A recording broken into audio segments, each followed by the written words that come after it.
Bonjour à tous, bienvenue c'est Angie, on se retrouve pour les guidances du mois d'avril. J'espère que vous allez bien. Comme d'habitude, je vous invite à écouter votre signe solaire, l'ascendant, surtout si vous avez plus de 40 ans, ainsi que le lunaire si vous souhaitez avoir des informations sur le relationnel, les sentiments, votre vie intime. Bien sûr, il y a toujours une seconde vidéo avec uniquement les énergies sentimentales. Dans celle-ci, nous allons voir tout. On va voir le domaine général, on ira voir le domaine matériel, professionnel, le relationnel, l'amoureux, et puis des conseils et des messages des cartes. Merci pour vos encouragements, vos commentaires, vos abonnements. On se retrouve au quotidien sur TikTok. Je vous embrasse les amis, je vous souhaite une très belle écoute et à tout de suite pour votre signe. Bonjour les vierges, c'est votre tour. Nous allons voir quels sont vos messages pour avril. Je vais faire le tirage devant vous et on se retrouve pour la lecture.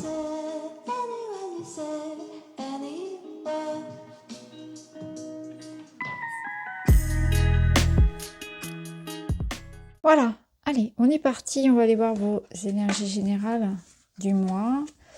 Et vous avez le 9 de bâton, le voyage du cœur et le loup. Alors vous êtes dans une énergie plutôt de protection, de résilience avec le 9 de bâton. Le 9 de bâton, il vous dit que ça peut être... vous pouvez être entouré d'énergie un petit peu lourde. Vous pouvez avoir une sensation de fatigue, d'incompréhension, de doute. Et on vous dit de persévérer parce que on est sur du neuf, on est presque arrivé au bout de quelque chose. Ça peut commencer à être fatigant, à être difficile. Il peut y avoir l'énergie ici de maintenir une certaine cadence, de supporter encore quelque temps des énergies compliquées. Que ce soit dans le physique, dans la matière ou psychologiquement.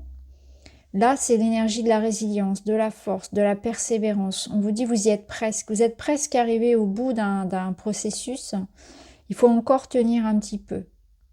Ça peut nous parler d'un dernier défi, d'une dernière étape avant le succès, avant la récolte. Le voyage du cœur, il vous dit... Alors c'est un échange d'amour. Il y a de l'amour à donner, il y a de l'amour à recevoir. C'est ne pas se fermer peut-être, vous voyez, à des aides potentielles, se renfermer aussi dans une souffrance, dans un mutisme.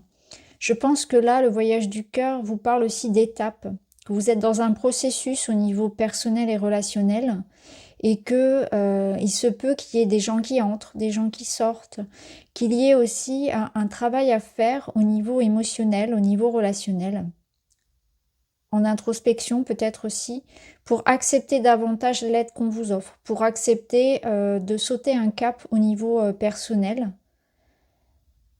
Il y a comme une forme de... Ce que je ressens, c'est comme une forme de guérison, comme une barrière qui pouvait sauter, un cadenas qu'on arrive à ouvrir, comme si vous aviez pu vous couper en fait, vous couper de la joie, vous couper de l'amour, par protection ou peu importe, par l'effet d'une souffrance qui a pu fermer ce cœur justement, ou vous couper de toute sensation, de tout plaisir, de toute joie. Et là, c'est l'idée que vous pouvez vous permettre ça. Vous pouvez vous permettre petit à petit de vous réouvrir à la joie que vous méritez, à l'amour que vous méritez, à l'aide, au soutien, que vous pouvez demander de l'aide, déléguer si vous en ressentez le besoin, et vous permettre, vous autoriser tout simplement à aller vers les opportunités de la vie qui vous apporteront plus de joie, d'amour et de bonheur dans votre vie. Le loup parle d'intelligence et d'expression, symbole positif de la spiritualité. Le loup apporte le goût de la liberté. Si tu as le sentiment d'être menacé ou que tu manques de confiance en toi, il t'aidera. Donc le loup vous aide à être libre. Alors la liberté, comme je le répète à chaque fois, c'est le choix. C'est celui de choisir. C'est se dire que je ne suis pas coincé dans une situation, je fais le choix de. À partir du moment où on utilise cette expression, on se rend compte qu'on se maintient nous-mêmes dans une énergie d'emprisonnement. C'est un peu comme l'énergie du diable, vous savez, c'est celle qui a l'emprise sur nous. On se rend compte que non, je ne suis pas enfermée, je ne suis pas prisonnier ou prisonnière de cette situation, de cette relation. Je fais le choix de rester dedans. Je fais le choix de subir, etc. Et là, il y a la notion de choix dans cette notion de se libérer de quelque chose, qui peut être à l'intérieur comme à l'extérieur de vous. À vous de voir si c'est intrinsèque ou si c'est effectivement en lien avec autrui. Et le loup, il a aussi cette capacité d'indépendance et de persévérance, de résilience, comme on avait tout à l'heure avec le cerf et avec le 9 de bâton. C'est aussi une énergie qui vous apporte du soutien face, vous voyez, aux défis. Là l'énergie du loup, elle vous parle de... Si vous avez ce sentiment d'être menacé, alors la menace, c'est un grand mot, mais ça veut dire qu'il y a un challenge face à vous, un petit peu comme le 9. On vous dit, et là, il faut donner vraiment les derniers efforts.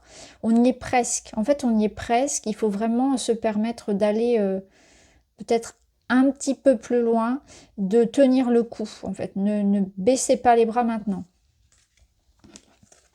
Alors au niveau pro, matériel, les activités, l'école, les formations, tout ce qui concerne l'argent également, les projets.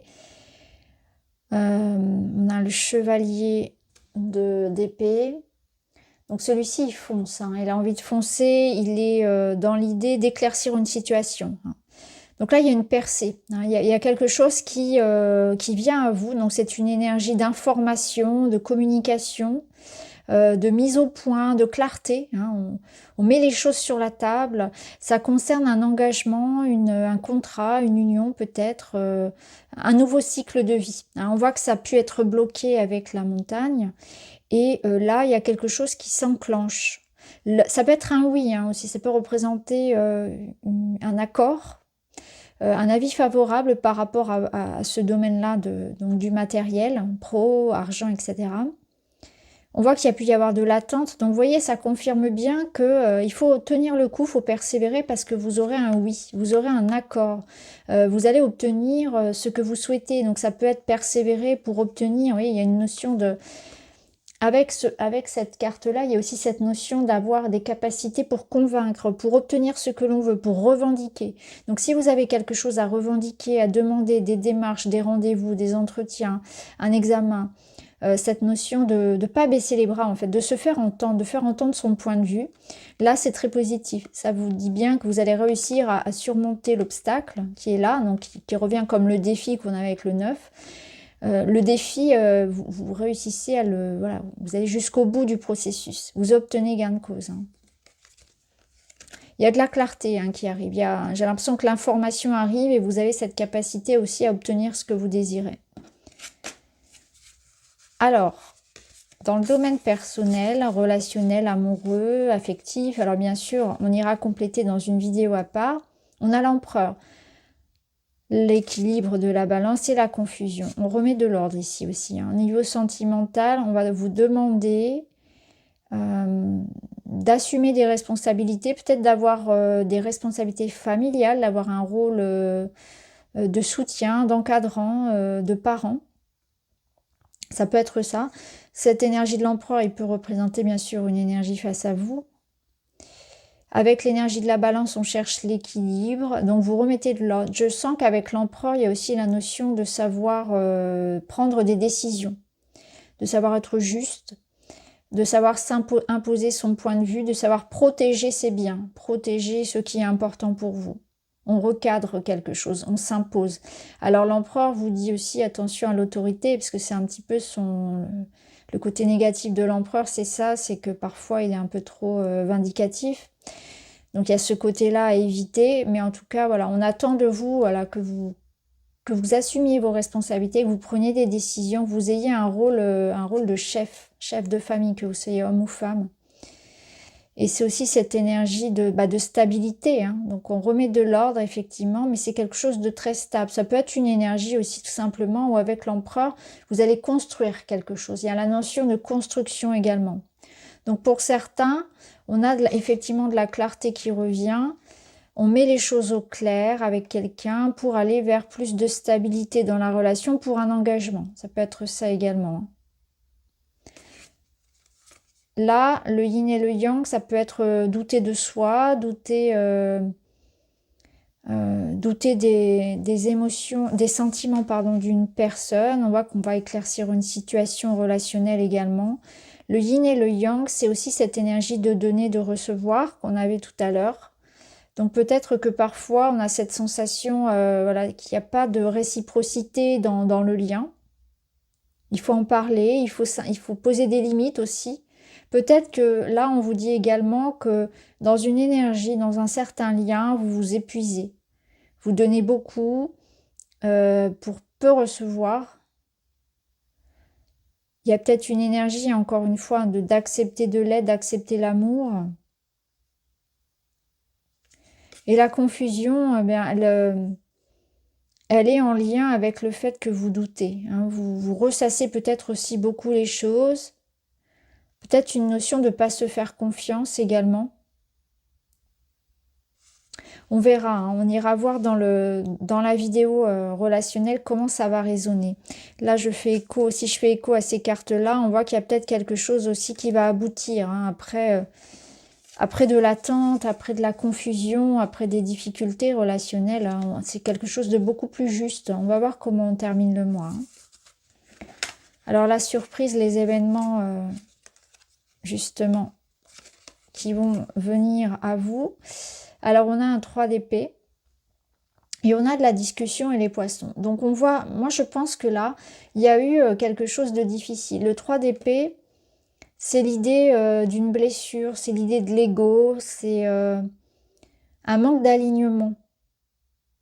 Donc, le 3 d'épée vous invite à parler de ce qui ne va pas. Ça invite aussi à la guérison, à aller de l'avant après avoir été blessé. Là, on voit avec les oiseaux et les poissons, ce sont deux belles cartes. Donc, si vous voulez, ça vient apaiser ce 3 d'épée qui vous a fait souffrir ou qui va vous toucher. Donc, on voit que de toute façon, il y a quelque chose qui va permettre de ramener de la discussion, du lien avec une personne. Je pense que là, ça résonne pour un couple, hein, pour une relation en tout cas. Les poissons, c'est l'abondance et la fluidité. Donc il y a une problématique. Alors si on le lit dans le relationnel, on voit qu'il y a une problématique où on va vers une réconciliation. On voit que le fait de parler va libérer quelque chose, va fluidifier, va permettre de retrouver de la joie. Parce que les poissons, c'est heureux comme un poisson dans l'eau. C'est aussi cette notion de sérénité, hein, d'abondance de sentiments. Ça va faire du bien de se lâcher. C'est aussi les émotions. C'est tout ce qui nous submerge. Donc on voit qu'il va falloir aussi mettre des mots sur ce que vous ressentez. Et moi, je pense clairement que là, on a un couple qui va permettre de mettre... voilà, on va discuter à cœur ouvert. C'est vraiment ce que je ressens. On va pouvoir discuter à cœur ouvert où on va vers une guérison, une amélioration, un lâcher-prise, quelque chose qui va être libéré, qui est lourd, qui est lourd sur le cœur. Après, ça peut être des problématiques d'argent, puisque les poissons, c'est aussi le domaine des finances, etc.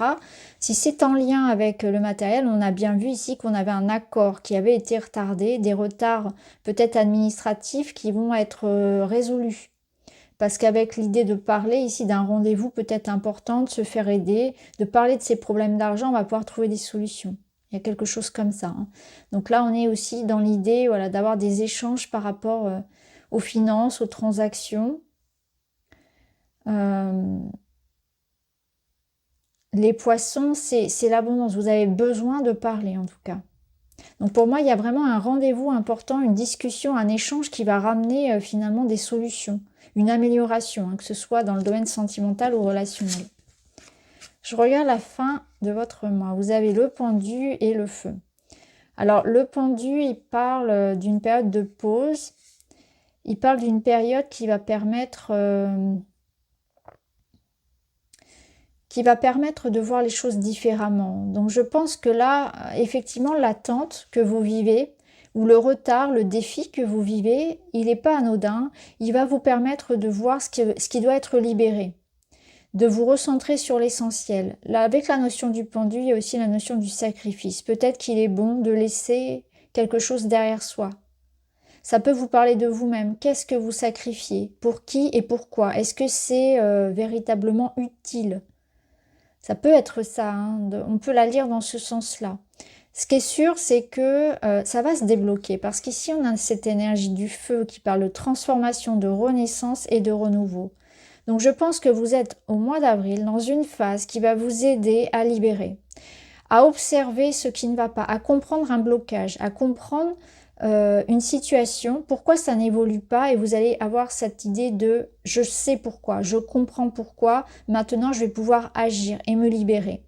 Donc que ce soit un problème relationnel ou que ce soit un problème matériel, argent, l'école, l'administratif, le juridique, vous allez être face à un mur, mais ça va vous aider à réfléchir à ce qui ne fonctionne pas, à réfléchir à un rééquilibrage, à ce qui doit être laissé, à réfléchir aussi aux situations dans lesquelles vous êtes un peu sous emprise, dépendant, ou à quelque chose qui vous pose dans un état ici de sacrifice, où vous vous sacrifiez pour quelque chose qui n'en vaut peut-être pas la peine.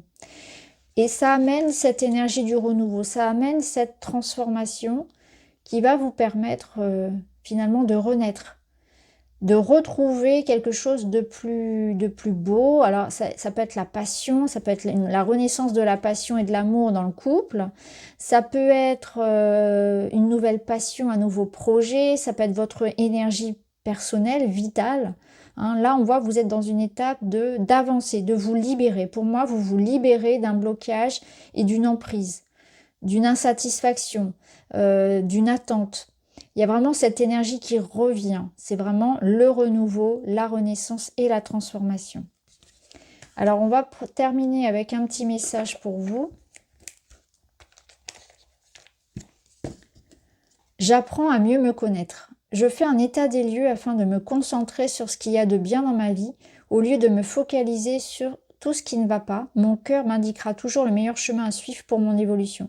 C'est exactement ça. C'est le voyage du cœur, c'est-à-dire que c'est votre cœur, votre intuition, un alignement à soi. Hein, c'est parce que je vous le disais tout à l'heure, le 3 d'épée, c'est aussi quelque chose. C'est une étape dans laquelle on n'est pas aligné à soi. Ça vient pas forcément de l'extérieur, ce sentiment de tristesse. Il peut être provoqué par cette sensation de ne pas être à sa place, de ne pas être aligné entre ce que j'ai envie d'être, ce que j'ai envie de faire de ma vie et là où j'en suis aujourd'hui, ce que je fais. Mes comportements ne sont pas en adéquation avec mes valeurs, avec mes croyances, etc.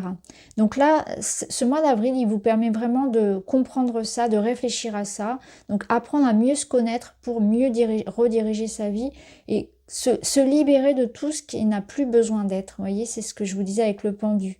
Donc je fais un état des lieux afin de me concentrer sur ce qui a de bien dans ma vie, au lieu de me focaliser sur tout ce qui ne va pas. Mon cœur m'indiquera toujours le meilleur chemin à suivre pour mon évolution.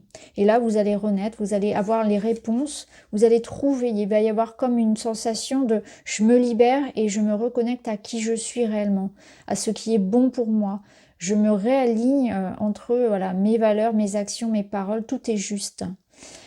C'est un mois très important pour vous, les amis. Hein. N'hésitez pas à me dire ce que vous en pensez, si ça résonne pour vous. N'hésitez pas non plus, si vous regardez le tirage en mars, à revenir dessus mi-avril, voire fin avril, parce que souvent, a posteriori, ça parle encore plus. Donc voilà pour vous, je vous embrasse et je vous dis à très vite.